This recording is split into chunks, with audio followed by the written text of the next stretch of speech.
Di dimensi terkutuk, sebutir peluru berharga 200 juta. Namun, para monster menganggapnya sebagai barang murah. Mereka berebut menjadi VIP demi gengsi. Bahkan, entitas mistis itu menyambutku bak raja di kamar termewah. Mako pun dikirim untuk melayani ranjangku. Semua ini berkat kejayaanku menguasai bisnis gas 2 tahun silam. Lewat sistem Raja Senjata, aku menjelma jadi Taipan Mau paling ditakuti di dunia manusia beradab. Namun, permainan horor menyeret jiwaku ke neraka dengan tingkat kematian mencapai 99%. Saat itu, satu-satunya pikiranku hanyalah berdagang senjata di tengah kekacauan dimensi yang gila ini. Bayangkan, aku tengah merampungkan transaksi $1 miliar di Teluk Aden saat takdir memanggil namaku. Sebelum dana cair, kolega berjanggutku tiba-tiba terseret masuk ke dalam sistem permainan Jinsang. Saat daftar pemain muncul, dia mengajakku bergabung. Aku hanya menggeleng tenang, menolak nasib terkutuk itu. Jika kerajaan naga gagal, kepunahan menanti. Andai aku terpilih, taruhannya adalah seluruh eksistensi bangsa kita. Akan kuhancurkan kota monster itu. Senjata biasa mungkin gagal, tapi aku punya rencana yang jauh lebih gila. Peluru tak mempan? Mungkin rudal solusinya. Detik itu juga, bisikan misterius menggema tepat di telingaku. Pemain telah ditetapkan oleh sistem SSX. Tugas pertamaku adalah melapor di hotel kegelapan yang mencekam. Ragaku lenyap seketika. Tak lama kemudian, notifikasi sistem kembali berdenting keras memecah keheningan yang dingin. Perintah mutlak muncul, segera menuju lokasi misi dan melaporlah ke meja resepsionis hotel kegelapan. Belum sempat aku mencerna keadaan, amarahku meledak. Sialan, beraninya permainan ini mempermainkan hidupku seperti ini. Kemana aku dibawa? Kupikir sistem hanya akan memilih perwakilan kerajaan naga secara acak saja. Siapa sangka, namaku sendiri yang terpanggil. Kini, takdir pahit ini harus kuhadapi dengan tangan terbuka. Seluruh nasib bangsa kini bertumpu di pundakku. Aku menarik napas dalam, mencoba mengendalikan gejolak emosiku. Di tengah kegelapan, sebuah kastil kuno menjulang. Suara tangisan hantu merayap, menyayat keheningan malam yang pekat. Suasana mencekam kian terasa saat kastil itu tiba-tiba berubah menjadi pusaran hitam yang haus akan jiwa. Pusaran itu hendak menelanku. Aku berjuang keras melawan polusi spiritual yang mencoba menghancurkan kewarasan akalku. Seketika aku teringat pada sistem senjata. Namun saat antarmuka terbuka, pemandangan mengerikan terpampang di mataku. Teknologi canggih yang kusembah kini berubah jadi gumpalan daging dan darah yang berdenyut menjijikan. Persenjataan lamaku sirna, digantikan oleh alat pembunuh organik yang terbuat dari jalinan otot dan urat saraf. Gila. Aku dipaksa melanjutkan bisnis haram ini di dunia monster yang penuh dengan kengerian tak terbatas. Saldo koin mistisku hanya tersisa 500 koin. Tanpa ragu, aku mencari senjata termurah di katalog. Pilihanku jatuh pada elang pembunuh daging seharga 300 koin.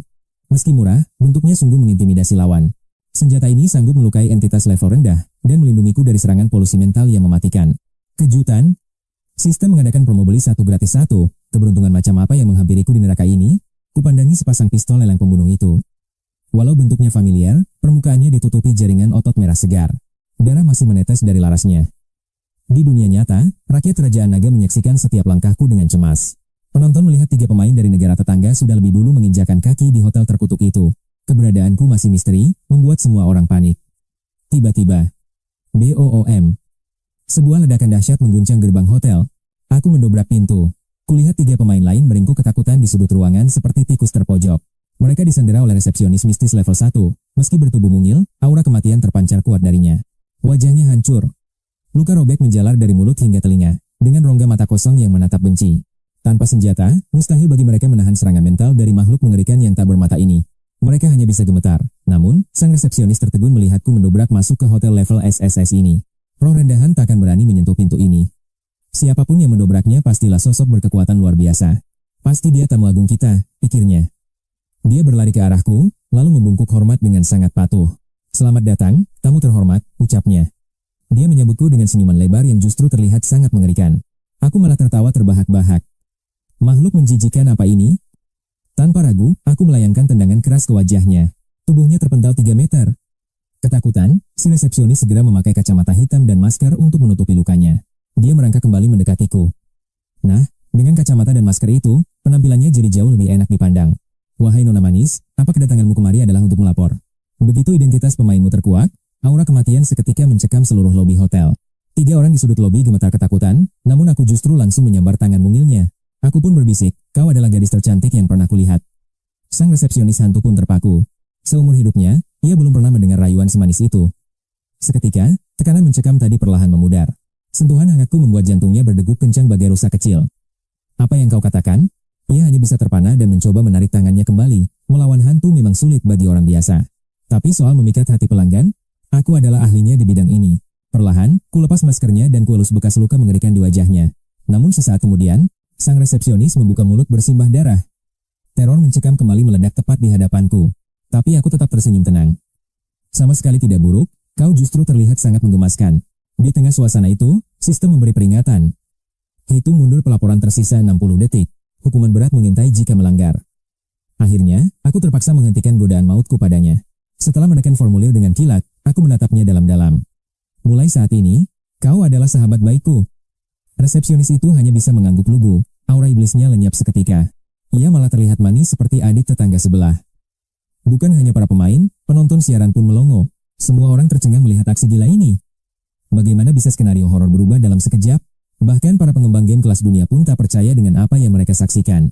Singkat cerita, Xiao Qian mulai menjelaskan seluk-beluk hotel terkutuk ini kepada kami semua. Lantai 2 dan 3 berisi hantu kelas rendah, sedangkan lantai 4 adalah zona VIP. Isinya monster level A hingga D.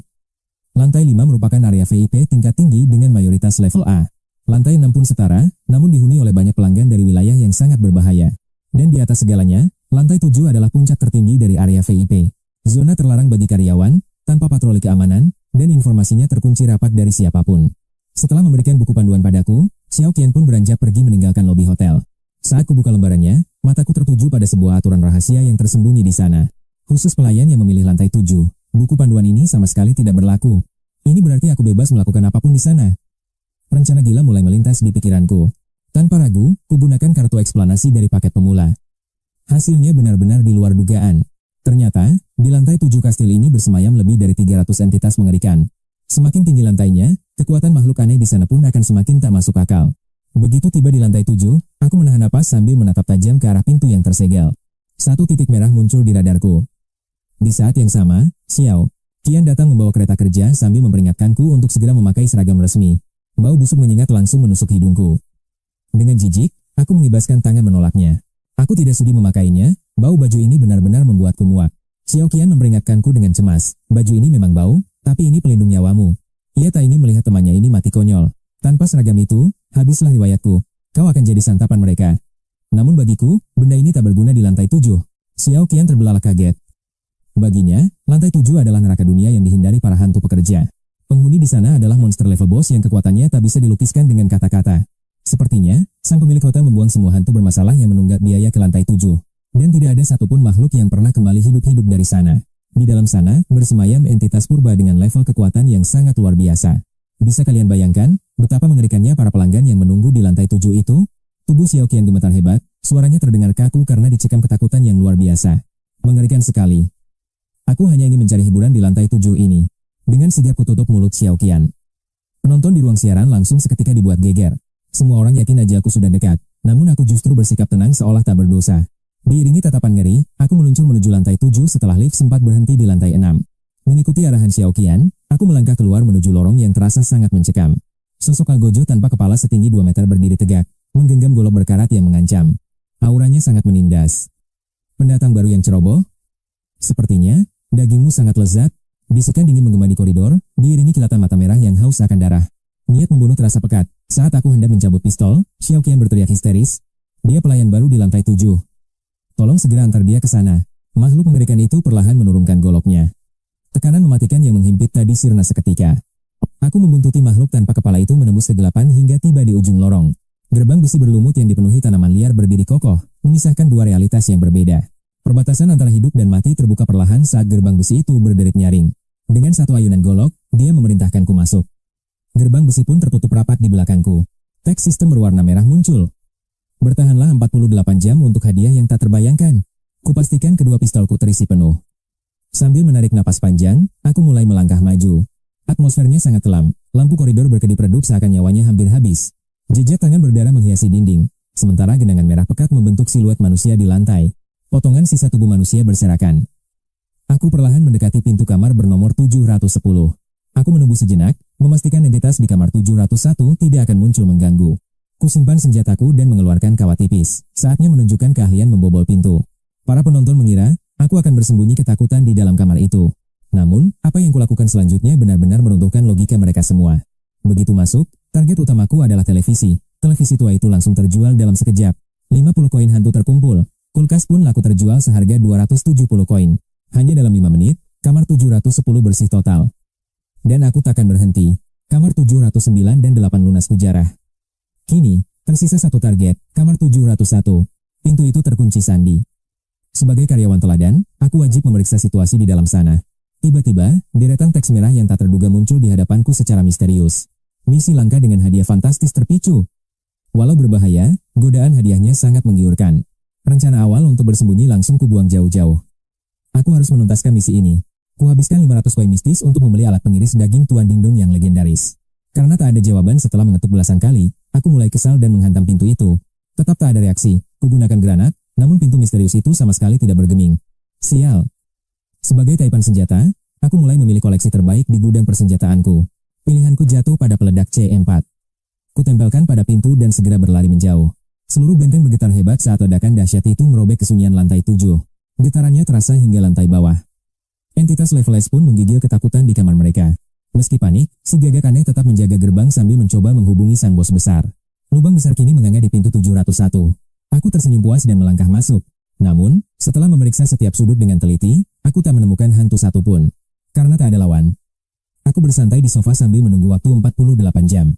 Kujual seluruh perabotan mewah di sana, lalu bersiap pergi setelah rasa bosan menyerang.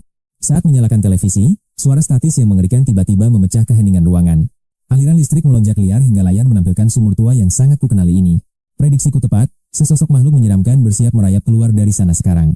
Melodi kematian menggema pilu, diiringi isak tangis yang menyayat kalbu dari segala sisi. Darah kental meluap dari sumur sebelum tangan pucat tiba-tiba mencengkeram bahuku erat. Mengenakan gaun pengantin merah darah, sang hantu merangkak keluar dengan aura mencekam. Namun saat melihat wajah cantiknya, kupikir nasibku sebagai pria tidaklah seburuk itu. Dengan tetesan air mata yang jernih, dia berbisik lembut seolah memanggil belahan jiwanya. Suamiku, akhirnya kita bertemu, ucapnya, seraya melangkah anggun mendekat ke arahku. Tubuhnya yang pucat mulai menembus layar kaca, menciptakan pemandangan yang sangat tidak masuk akal. Suasana semakin mencekam saat dia terus meracau mencari sosok suami yang dirindukannya. Rayuannya membuat kesadaranku mulai memudar, tatapanku menjadi kosong dalam sekejap mata. Seperti boneka yang dikendalikan, kakiku melangkah perlahan menuju dimensi lain di dalam televisi. Mendadak aku tersadar dan langsung mencengkeram tangannya yang sedingin es. Keluar sekarang juga. Tanpa ragu, kupeluk paksa sang pengantin dan menyeretnya keluar dari kurungan layar kaca itu. Dia tersungkur tak berdaya, sebuah penghinaan besar bagi hantu yang sudah berkuasa 10 tahun. Belum pernah ada manusia yang berani sekasar ini padanya. Sementara itu, aku mulai menilainya. Sosok hantu ini memiliki lekuk tubuh yang sempurna dengan pinggang yang begitu ramping. Kulitnya sangat putih bersih, menjadikannya kandidat sempurna untuk menjadi sekretaris pribadiku kelak. Tiba-tiba notifikasi sistem muncul menyuruhku memeriksa kondisi klien misterius yang ada di hadapanku. Aku petugas hotel, biar ku periksa tubuhmu. Sontak sang pengantin merasa terhina dan menolak mentah-mentah. Baginya, tatapanku sangat menjijikan karena hanya tertuju pada kemolekan fisiknya semata. Wajah cantiknya berubah menjadi iblis mengerikan, bersiap melepaskan kutukan tangisan yang mematikan. Tanpa ampun, kuhantamkan kepalanya ke dinding sampai dia tahu siapa penguasa sebenarnya di sini. Rambutnya kini berantakan, ia meringkuk ketakutan di sudut sofa sambil terisak dengan sangat pilu. Karena nyalinya sudah ciut melihat kegaranganku, dia pun tak berani membantah perintahku sedikitpun. Dengan gemetar, dia menggeser tubuhnya mendekat padaku. Katakan, siapa lagi hantu di lantai 7? Sosok pengantin yang sebelumnya sangat ditakuti, kini berubah menjadi gadis malang yang terus menangis. Jauh dari rumor menyeramkan, dia hanya menggigit jari karena terbiasa bersembunyi di dalam sumur. Ketakutannya membuatnya terisolasi, hingga dia tak tahu apa yang terjadi di luar wilayahnya. Aku menunjuk ke arah sumur di televisi. Lalu, tempat apa sebenarnya lubang gelap itu? Itu adalah kediamanku, jawabnya lirih. Hanya di sumur itulah aku merasa aman dari dunia luar. Saat kutanya apakah dia merasa terganggu di sana, dia hanya menggeleng dengan ekspresi polos. Artinya, tempat itu adalah perisai sempurna yang mampu meredam segala serangan fisik maupun sihir. Rencana licik pun terbentuk. Segera ku keluarkan 2 buah granat daging yang sangat mematikan ini.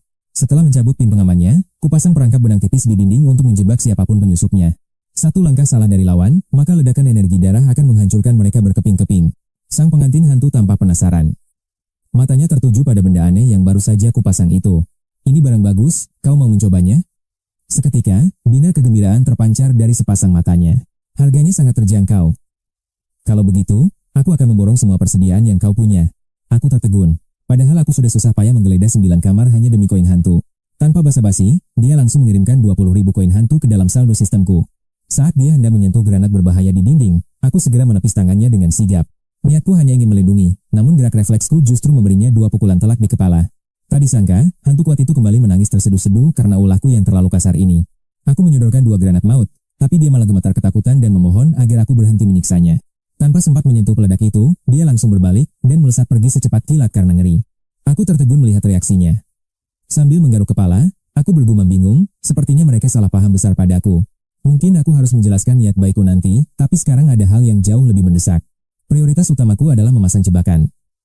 Aku mengeluarkan 2 buah C4 daging darah yang mengerikan. Peledak itu kupasang di sudut-sudut ruangan yang gelap. Setelah semuanya siap, aku bersiap untuk langkah selanjutnya. Aku melompat masuk ke dalam layar televisi, menatap dasar sumur yang menganga lebar di hadapanku. Cantik, aku bawakan hadiah granat untukmu. Teriakku lantang memecah kesunyian di dalam kegelapan yang pekat. Begitu mendarat di dasar sumur yang lembab, instingku langsung waspada mengamati setiap jengkal area suram itu. Atmosfer di sini jauh lebih mencekam. Hanya ada gubuk batu kecil yang berisi tempat tidur dan meja tua. Cahaya redup lampu minyak menerangi ruangan. Kuberikan granat itu pada sang hantu wanita sebelum aku beristirahat sejenak. Hantu wanita itu tampaknya sangat kesepian. Dia mulai membuka percakapan dan menceritakan rahasia hidupnya padaku. Terungkaplah bahwa selama ini dia terus diawasi oleh penguasa wilayah iblis tingkat triple S yang mengerikan. Meski sempat tak berdaya, keberuntungan masih berpihak padanya hingga dia bisa menemukan tempat perlindungan yang aman. Dia menghabiskan kekayaan besar demi bersembunyi di hotel ini. Kekuatan macam apa yang melindungi tempat misterius ini? Bahkan entitas hantu tingkat triple S pun tak berani mengusik. Dia pun menjelaskan misteri di balik kastil tua ini. Ternyata kastil kuno ini adalah artefak wilayah hantu tingkat triple S yang menyimpan kekuatan luar biasa dahsyat. Tempat ini menguasai setengah dunia hantu, mampu menekan segala hukum pembunuhan yang ada di alam baka. Sang bos mengubahnya menjadi hotel unik yang berkembang pesat hingga menjadi kekuatan yang disegani di wilayah ini. Dengan dominasi sebesar itu, jaringan koneksi yang dibangun sang pemilik hotel selama bertahun-tahun pastilah sangat luas. Jika aku bisa bekerja sama dengannya, masalah distribusi senjata mistisku pasti akan segera terselesaikan dengan mudah. Tiba-tiba, suara dentuman keras terdengar dari luar. Seseorang telah memicu jebakan granat yang kupasang sebelumnya. Aku segera menekan remote kontrol peledak C4. Dentuman yang dihasilkan jauh lebih menggelegar dari ledakan pertama. Bahkan sumur tua ini pun bergetar hebat. Hantu wanita yang ketakutan itu langsung meringkuk dalam pelukanku. Saat asap mereda, dia bertanya dengan suara gemetar. Aku terbangun dan menyadari ada tamu tak diundang yang malang. Ada pengganggu sialan yang datang, ucapku. Aku meminta hantu itu melepaskanku karena dia terus bergelayut ketakutan. Dia menolak melepaskanku dan memohon agar segera dibawa ke atas. Sementara itu, kondisi kamar 701 hancur total. Jubah hitam misterius melayang di koridor yang porak-poranda. Terlihat jelas, jubah itu menderita luka parah akibat ledakan tadi. Dia tampak seperti umpan meriam yang terkena telak. Energi hantu yang gelap mulai merembes keluar dari balik jubahnya. Rupanya 2 ledakan C4 barusan memberikan kerusakan fatal yang tidak bisa dianggap remeh olehnya. Sialan. Siapa berani melakukan ini padaku? Amarahnya meledak-ledak mencari pelaku di balik serangan pengecut ini. Sang pemilik toko merasa sangat terhina. Belum pernah ada yang berani mempermainkannya hingga separah ini sebelumnya. Dia segera kembali secepat kilat karena khawatir akan keselamatan tamu VIP miliknya yang sangat berharga. Tak disangka, dia justru disambut oleh ledakan dahsyat yang membuatnya babak belur seperti kambing hidung yang malang. Amarahnya memuncak hingga dia memasuki mode mengamuk. Kabut hitam di balik jubahnya kini berubah menjadi merah darah. Dengan aura membunuh, sang bos mendekati pintu 701 dan menatap tajam ke arah Sui di lift. Di saat yang sama, tatapannya tertuju pada hantu wanita yang masih menempel erat di tubuh pemuda itu. Suara tetesan air yang sangat familiar itu menyentak kesadarannya seketika. Sebuah kebenaran pahit mulai terungkap. Sial! Sebuah ledakan susulan terjadi. Sui terengah-engah berusaha menahan tekanan energi yang sangat luar biasa hebat. Tak disangka, C4 hanya mampu mengusir energi luarnya saja, kini dia terkunci oleh aura hantu yang mematikan, mentalnya hampir runtuh. Sang hantu wanita berbisik pelan, sepertinya orang yang kau ledakan itu adalah bos Dian. Kenapa baru bilang sekarang? Seruku panik. Situasi ini benar-benar kacau balau di luar kendaliku. Siapa sangka bos Dian akan kembali di saat yang tidak tepat? Sekarang, aku benar-benar berada dalam masalah besar. Awalnya aku ingin bernegosiasi bisnis dengannya, tapi sekarang, bertahan hidup saja sudah merupakan sebuah mukjizat besar. Menghadapi entitas hantu dan alien abnormal ini memang sulit, bahkan bagi manusia dengan mental sekuat baja sekalipun. Amarah sang bos memuncak akibat ranjau itu. Saat Sui terdesak, suara misterius terdengar. Sui, lepaskan Nona Lin. Aku berjanji takkan menghukummu jika kau menurut sekarang. Sui menatap Lin 11 yang mendekapnya erat. Apakah ini benar-benar kau, Lin? Setelah bergelut pikiran selama 2 menit, Sui memutuskan untuk menghadapi sang penguasa. Sang bos tak menyerang karena 2 alasan. Keselamatan Lin dan ngerinya ledakan C4. Bos, aku keluar. Seru Sui sambil tetap membawa Lin 11 sebagai perisainya. Suasana di kamar 701 mendadak mencekam dan terasa sangat janggal. Sesosok jubah hitam compang-camping melayang di pintu. Kabut mistis menyelimuti wujud mengerikan itu. Bayangan gelap itu bergumam dingin, mengomentari sikap Nona Lin yang tidak pantas. Wajah pucat Lin 11 memerah padam, karena malu di depan sang atasan. Saat hendak menjauh, tangan tekar Sui justru mendekapnya makin posesif dan erat. Sui tahu, melepaskan Lin 11 sekarang sama saja dengan menyerahkan nyawanya sendiri. Lin adalah satu-satunya jaminan agar sang bos tidak bertindak gegabah padanya. Cahaya merah menyala dari balik jubah hitam itu, menatap Sui dengan tatapan maut. Jangan tegang, Sui. Ini wilayahku. Sui segera paham maksud tersembunyi sang bos. Maaf atas kekacauan ini, terimalah sedikit hadiah kecil sebagai tanda permintaan maafku. Sambil tersenyum tipis, Sui melemparkan 2 blok peledak C4 ke arah bos. Lengan kabut hitam menangkap peledak itu. Sang bos tampak terkesima melihat senjata tersebut. Daging yang menggeliat pada peledak itu membangkitkan rasa haus akan kekuatan baru. Baginya, senjata manusia biasa hanyalah mainan sampah yang tidak berguna sama sekali. Namun, senjata aneh milik Sui ini benar-benar mampu melukai entitas supranatural sepertinya. Sebuah peluang bisnis besar tercium. Sang bos mengajak Sui berdiskusi di tempat privat. Tentu, mari kita bicara di ruang tamu khusus. Sui menyetujui tawaran menggiurkan itu. Di sisi lain, para penyintas lain tengah berjuang menghindari maut yang mengintai. Nasib sial menimpa Odilang. Meski lolos sekali, dia tak sanggup lari selamanya. Tubuhnya terkoyak oleh monster hotel. Aturan tidak membunuh tidak berlaku bagi mereka. Entitas terkuat di sini tetaplah predator mematikan bagi pemain yang tertinggal. Siaran langsung global kini terbuka lebar, memamerkan kengerian yang terjadi di sana. Inilah panggung bagi negara-negara besar untuk memamerkan taring dan kekuatan tempur mereka. Penonton negara naga membanjiri kanal, cemas menanti nasib pahlawan mereka yang misterius. Kenapa siarannya terputus? Aku dengar monster di lantai 7 sedang mengamuk hebat. Di mana Sui? Mausong sudah muncul, tapi kenapa jagoan kita malah menghilang? Banyak yang mencibir Sui sebagai pengecut beruntung yang hanya bisa bersembunyi saja. Bertahan di lantai 7 tanpa tereliminasi dianggap sebagai sebuah keajaiban yang mustahil. Spekulasi liar bermunculan bahwa nyawa pemain negara naga itu sudah di ujung tanduk. Pintu aula terbuka lebar. Xiao Qian bersiap menyambut tamu dengan senyum palsunya. Selamat datang, para tamu terhormat. Suara lantang menggema di seluruh penjuru aula. Semua pelayan berdiri tegak, tak berani melakukan kesalahan sekecil apapun di sini. Xiao Qian mematung saat melihat sosok yang berjalan santai menuju ke arah mereka. Sui, kemana saja kau? Cepat bantu. Tamu-tamu agung ini harus segera dilayani. Dia langsung menarik Sui untuk berganti seragam, agar tidak terkena sanksi berat. Tanpa seragam, hukuman mati menanti. Sui hanya menatap datar ke arah sang bos. Bos sendiri yang memanggilku untuk urusan penting. Xiao Qian langsung tersentak kaget. Pikiran mengerikan terlintas di benaknya. Mungkinkah Sui adalah rekan dekat sang penguasa? Benar saja, Sui melangkah santai menuju meja makan dan mulai menyantap hidangan. Sial, kau gila? Kau ini mati dan menyeret kami semua ke neraka. Lark menatap Sui dengan wajah pucat pasi. Padahal, ia butuh waktu lama menyiapkan hidangan maut ini. Tak acuh, Sui malah melahap paha ayam lalu menyeringai pada Turov. Kau lapar juga, kan? Turov mendadak tegang. Dengan napas memburu, ia mengaku, lapar. Aku memang sangat lapar. Tapi, sajian ini tabu bagi pelayan. Tak seharusnya tangan kotor menyentuh makanan terlarang ini. Demi nafsu sekejap, nyawa taruhannya. Seluruh penonton siaran langsung pun dibuat terengah melihatnya. Tak ada yang menduga, hal pertama yang Sui lakukan adalah melahap makanan sialan itu. Apa kau sadar? Tindakan bodohmu ini akan membawa kita ke gerbang kematian. Geram Lark murka. Ia menerjang ke arah Sui demi menghentikannya dan melindungi sisa makanan di atas meja. Namun detik berikutnya, gedebuk. Ia langsung berlutut gemetar. Ampun kak, aku salah. Menghadapi moncong pistol hitam Sui, Lark menyerah total. Diam-diam, ia mengaktifkan kemampuan deduksinya. Ia mencoba mencari celah untuk melawan, namun hasil analisis di kepalanya menunjukkan satu hal. Kematian mutlak. Tak ada jalan keluar selain maut. Sekali saja bergerak, ia akan mati. Dan saat itu, sang bos akhirnya tiba. Teriakan Xiao Qian memecah keheningan. Lark dan Turov langsung bersikap siaga, berdiri tegak di samping. Kehadiran sang bos memancarkan aura mencekam. Sial, bajingan ini bisa menghabisi seluruh pemain. Berhenti makan dan lari. Tapi ucapan sang bos justru di luar dugaan. Semua orang terkejut saat ia berbisik. Makanlah perlahan, Sui, tak perlu terburu-buru. Ternyata, Sui baru saja menguji daya ledak C4 miliknya. Hasilnya, benar-benar di luar ekspektasi. Kekuatannya luar biasa. Mari kita bicara bisnis dulu, ujar Sui sambil menyeringai penuh arti. Di balut jubah hitam misterius, sang bos berjanji, jika transaksi ini lancar, kau bisa makan sepuasmu. Katakan saja berapa banyak yang kau mau. Selama harganya cocok, semua akan kuberikan. Sosok berjubah hitam itu gemetar terkejut. Ia benar-benar tak menduga reaksi Sui.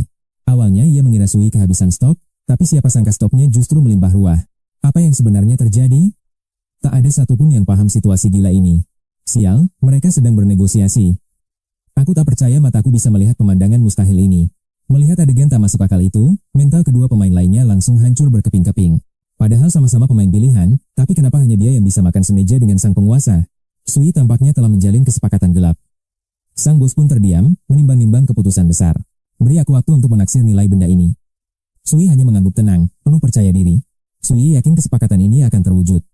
Tapi aku harap prosesnya bisa lebih cepat, bos. Waktuku sangat berharga. Sebagai permulaan, ambillah 10 sampel untuk kau uji sendiri nilainya. Seketika, notifikasi merah menyala. Anda mendapatkan kesan baik dari penguasa Hotel Gloomy. Status Sui naik menjadi tamu VIP.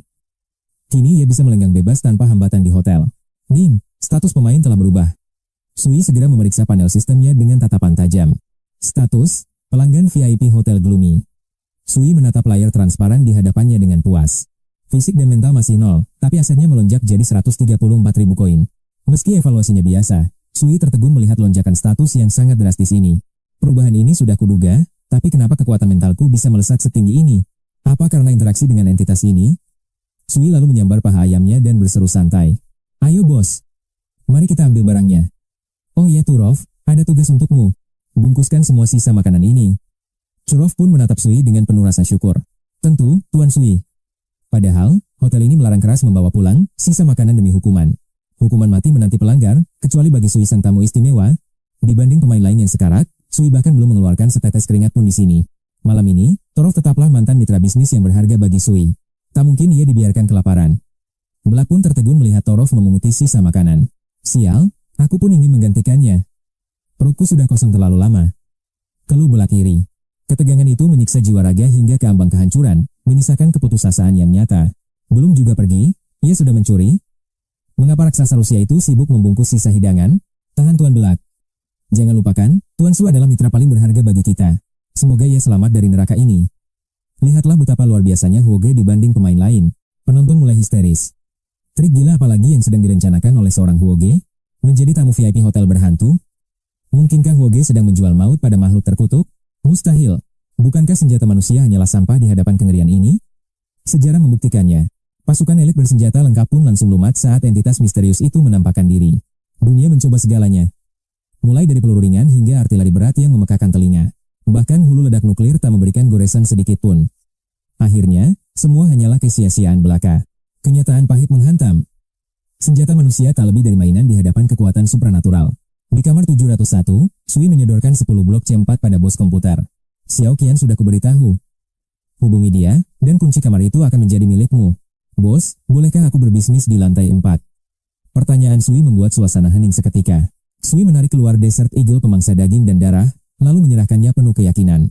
Sang bos mengamati tajam, bahkan nekat mengujinya sendiri demi membuktikan kekuatan senjata itu. Daya ledaknya melampaui C4. Menarik, tapi waspadalah. Penghuni lantai atas sangatlah berbahaya. Banyak pelanggan di sana yang sulit diajak kompromi. Setelah urusan selesai, Sui bersiap. Sambil menyeringai, Sui mengetuk layar TV tua.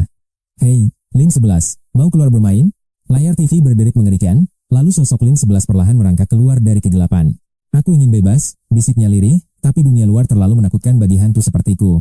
Sui menariknya keluar dengan lembut. Jangan takut, selama ada aku, takkan ada yang menyentuhmu. Lin 11 sangsi. Kau yakin? Tahukah kau kekuatan apa yang sanggup meruntuhkan dinding ini? Ia menggeleng pelan, meski ketakutan di matanya menunjukkan aura kehancuran yang sangat nyata. Aku punya gudang senjata ini, dan bos komputer sudah berada di bawah kendaliku. Level SSS sekalipun hanyalah kerikil bagiku. Seketika, binar harapan terpancar dari mata Lin. Meski bukan petarung, Lin tidaklah naif. Baiklah, katakan padaku, kemana petualangan kita dimulai? Sui terkekeh licik. Lin 11, melindungi hantu sepertimu bukanlah perkara murah, kau tahu? Resikonya sangat besar, nyawa taruhannya. Lin 11 mengangguk polos tanpa menyadari perangkap Sui. Jadi, wajar jika kau membayar biaya pelindungan? Lin kembali mengangguk seperti kerbau dicocok hidung. Berapa yang kau minta? Tak banyak, cukup 100.000 koin saja setiap hari. Kenapa aku merasa sedang dirampok di siang bolong? Gumam Lin, sambil menghitung tabungannya. Namun sedetik kemudian, ia malah tertawa ceria dan memeluk erat lengan Sui. Sudahlah, uangku masih sangat banyak. Sui tertegun, lalu membalas pelukan hangat sang hantu kaya. Duo ganjil ini pun tiba di lantai 4, wilayah VIP dihuni monster tingkat bumi. Mangsa empuk terlihat. Sui bersiap memamerkan senjata pembantai miliknya pada para monster elit.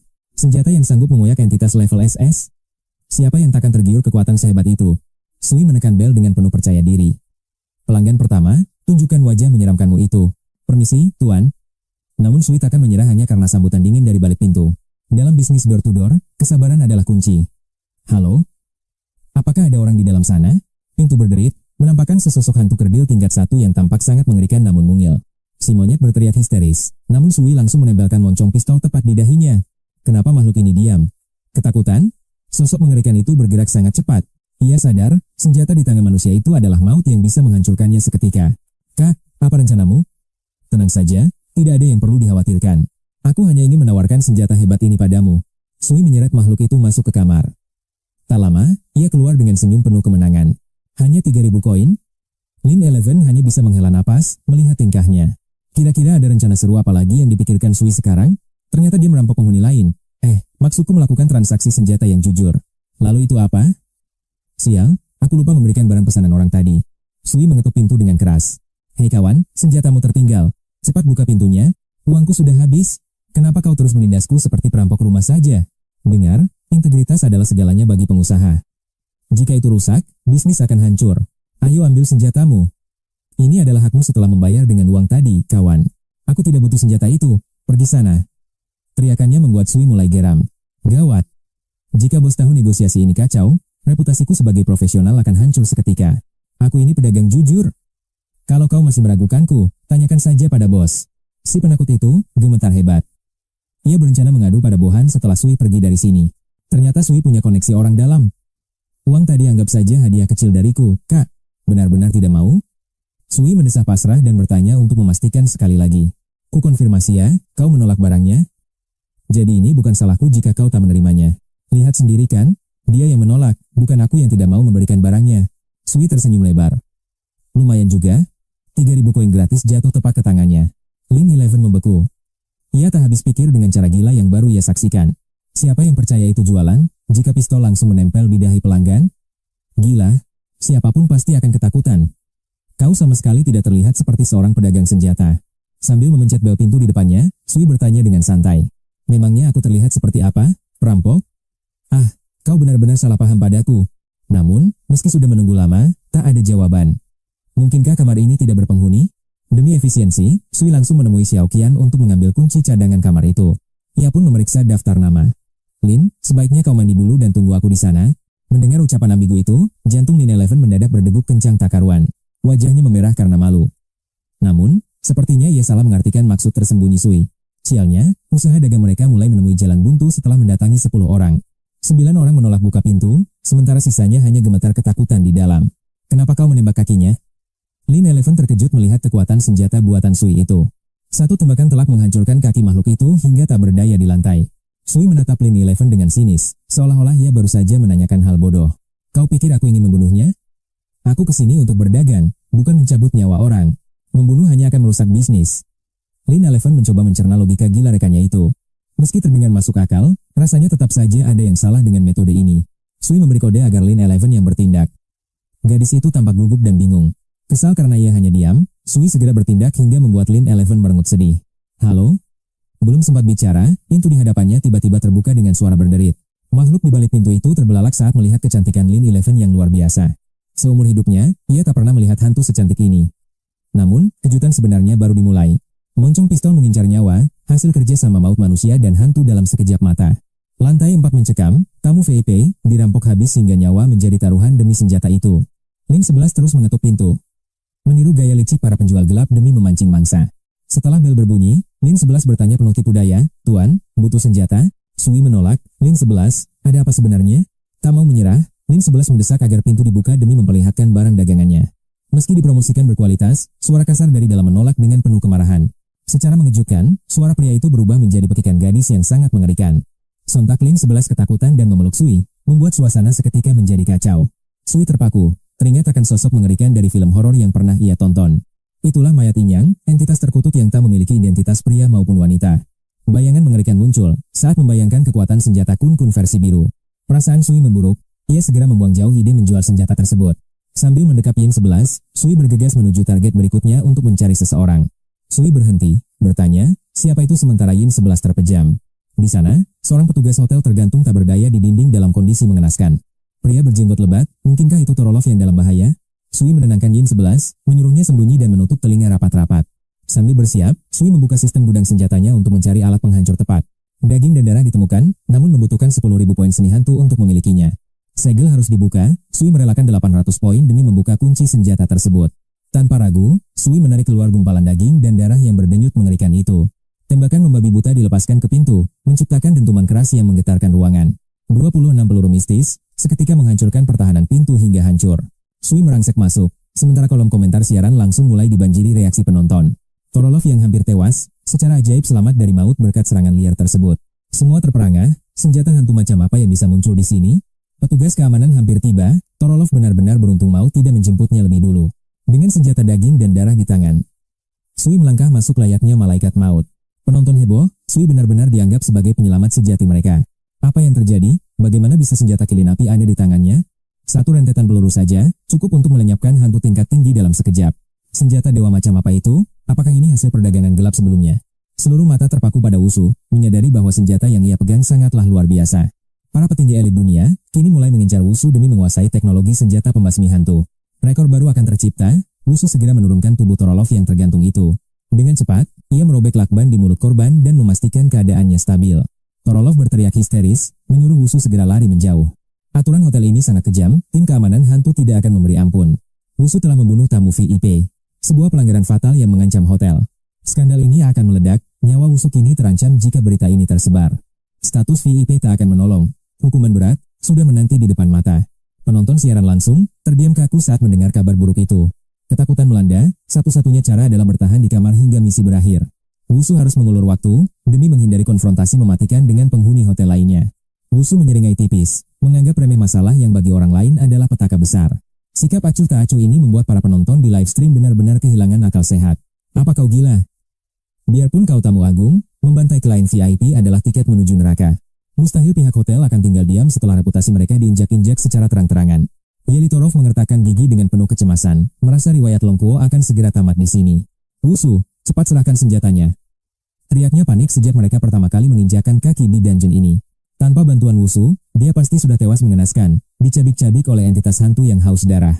Unit keamanan hotel takkan sudi mempertaruhkan nyawa demi melindungi manusia rendahan seperti dirinya. Sejujurnya, statusnya di sini tak lebih berharga daripada seorang karyawan rendahan yang bisa diganti. Dia bahkan tidak layak menjadi umpan meriam saat aku berhadapan dengan serigala betina itu. Tak ada satpam yang bertindak nyata, paling-paling mereka hanya bisa melontarkan kecaman omong kosong. Sudahlah, jangan cemaskan aku, sahut Wusu tenang sambil menatap interior ruangan yang dipenuhi aura mistis. Dia berdecak kagum, tak menyangka para seniman hantu memiliki selera dekorasi yang begitu mewah. Terutama sang seniman hantu yang tewas dalam kondisi mencengkeram gada berduri dengan sangat erat. Torov, kau beruntung. Jika aku tak muncul, gada ini pasti sudah menemukan seluruh tubuhmu. Menatap senjata mengerikan di lantai, Torov bergidik ngeri membayangkan maut yang nyaris menjemputnya semalam. Kolom komentar penonton negara naga meledak. Mereka tak percaya dengan aksi gila sang legenda. Bukankah ini saatnya untuk panik? Beberapa petugas keamanan mulai terlihat muncul dari koridor. Mereka berjalan sambil tertawa sinis, bertanya-tanya apakah pelayan malang itu masih bernapas atau tidak. Mungkin dia sudah mati disiksa, gumam mereka tepat saat melihat gerbang kuning itu hancur berantakan. Awalnya mereka terkejut, namun kemudian tertawa karena menganggap pelanggan kali ini bermain sangat beringas. Bahkan pintunya hancur berkeping-keping. Kali ini, kita harus membuatnya membayar mahal atas kerusakan ini. Tepat sekali. Aku sudah tidak makan daging berhari-hari, perutku sudah sangat lapar menanti mangsa. Namun, seringnya mereka lenyap seketika saat netra mereka menangkap pemandangan mengerikan di dalam kamar. Mereka mematung tak percaya melihat dua manusia berdiri tegak di hadapan sesosok hantu mengenaskan. Pelanggan kehormatan mereka, sang seniman hantu, kini tergeletak tak bernyawa di atas lantai dingin. Tubuhnya penuh luka yang memuntahkan energi hitam. Dia benar-benar telah tewas secara permanen. Keparat, apa yang terjadi? Kengerian mereka jauh melampaui histeria para penonton di layar kaca. Pemimpin hantu menyerbu ke arah Wusu dan berteriak murka. Bajingan, apa yang telah kau perbuat? Wusu hanya mengangkat bahu santai. Dia mencoba mencelakai staf hotelmu, jadi aku memberinya hukuman. Mentalitas para hantu itu runtuh seketika. Tamu penting tewas saat mereka sedang bertugas patroli. Hukuman berat menanti. Jika tak ada kambing hitam, merekalah yang akan dikuliti oleh pihak hotel. Mereka akan dibuang ke dimensi hampa, sebagai pakan monster, jika tidak segera menemukan solusi. Wusu terkekeh sambil menendang mayat sang seniman, sama sekali tak memedulikan tatapan haus darah mereka. Berhenti bengong. Cepat bersihkan mayat menjijikan ini sebelum aku kehilangan kesabaran untuk melihatnya. Amarah para hantu meledak. Aura hitam pekat mulai meluap dari tubuh mereka dengan mengerikan. Manusia sialan. Kau tidak sadar, telah memancing bencana besar ke tempat ini. Teriak mereka. Namun, sedetik kemudian, gerakan mereka terhenti paksa saat Wusu mengeluarkan sesuatu dengan sangat tenang. Sebuah kartu kamar VIP eksklusif. Melihat benda keramat itu, seluruh indera para hantu mendadak lumpuh. Tindakan pribadi seorang VIP, yang menyebabkan kematian adalah vonis mati bagi para penjaga rendahan. Tak berani menyentuh Wusu, tatapan lapar dan penuh kebencian mereka kini beralih pada Yelitorov. Pelanggan memang tak tersentuh, namun pelayan rendahan adalah sasaran empuk untuk dijadikan tumbal kekacauan. Pemimpin hantu langsung menerjang Yelitorov sambil berteriak histeris demi mencari kambing hitam masalah ini. Pasti kau. Kau yang telah berani membantai tamu agung di hotel kehormatan kami ini. Tangkap dia sekarang juga. Jantung Yelitorov berdegup kencang, merasa ajalnya sudah di depan mata. Beban di pundakku sirna seketika. Hutang kita lunas, dokter. Suara tembakan menggema memutus segalanya. Suara tembakan menggema, suara tembakan menggema, suara tembakan. Dasar keras kepala. Apa kalian tak paham bahasa manusia? Sudah kubilang, orang ini pengecualian. Akulah pembunuhnya. Kekacauan itu mendadak hening. Jutaan penonton siaran langsung menahan napas rentak. Penyesalan menghantui mereka, namun keajaiban terjadi. Sui bangkit kembali menantang maut di detik berikutnya. Pemimpin hantu itu menggeram murka. Tuan, jangan cari mati. Anda tak punya hak mencampuri urusan kami. Ini masalah internal hotel. Jika bos turun tangan, kau takkan bisa lari dari tanggung jawab. Bukan hanya kami, kau pun akan dilempar ke lantai 7. Kau tahu kengerian apa di sana? Bahkan kami para penjaga tak sudi menginjakan kaki di neraka itu. Ancaman itu terlontar penuh dendam. Dia mengibaskan tangan, memerintahkan pasukannya melumati Yelituo. Sikat dia, dentuman senjata pun meledak. Peluru kembali melesat. Sui menghadang para hantu itu dengan dingin. Apa maksudmu dengan omong kosong itu? Wewenangku dianggap remeh? Bahkan tak layak ikut campur? Kalian sungguh meremehkanku, gumam Sui tenang. Kesabaran sang pemimpin hantu telah habis. Niat membunuh terpancar tajam pada manusia pengganggu di depannya ini. Jika begitu maumu, biarlah sesama hantu yang bicara padamu. Lin 11, cepat tunjukkan dirimu sekarang juga. Lin 11, masuk. Kau memanggilku, Tuan? Mendadak, Lin 11 muncul menampakkan wajahnya dari balik kegelapan di luar rumah. Cepat sini. Lin 11 terbang masuk, lalu bersembunyi ketakutan di belakang punggung Koko Sui. Seluruh hantu di ruangan, termasuk Yelituo dan jutaan penonton, terpaku melihat kehadiran sosok itu. Saat menatap wajah Lin 11, semua terperangah. Tuhan, apakah dia seorang peri surgawi? Surga? Surga? Dari mana Huoge menemukan Dewi secantik ini? Sial, kenapa aku tidak masuk ke dungeon ini saja? Siapapun dia, demi melindungi kecantikan itu, aku rela mati berkali-kali. Komentar penonton mulai menggila. Pemimpin hantu tersadar dari lamunannya. Teror kematian kembali mencekam jiwanya saat menatap Sui. Dia berteriak ketakutan pada Sui. Jangan berani menyebut nama sosok mengerikan itu. Bahkan pelanggan VIP tingkat tinggi tak boleh mencampuri urusan internal hotel ini. Gertaknya gemetar. Sayang sekali, dia bukan pelanggan VIP biasa. Karena dia adalah, habisi mereka. Sekelompok hantu bergerak serentak, menyabuk ke arah Yelituo dengan beringas. Panik melanda. Tiba-tiba, layar siaran langsung padam total dalam kegelapan abadi. Penonton mengamuk. Sial, apa yang terjadi? Kenapa layarnya hitam secara mendadak? Serangan diam-diam mustahil dilakukan sedekat itu. Menit-menit berlalu dalam kesunyian yang mencekam. Layar menyala kembali. Ruangan itu kini tampak hancur lebur tak berbentuk lagi. Sui muncul di layar, menatap Yelituo. Bagaimana keadaanmu? Masih bisa bernapas? Seluruh tubuh Yelituo terasa remuk. Sambil menggigit bibir menahan perih, dia bertanya, apa yang terjadi? Wajah Sui memerah.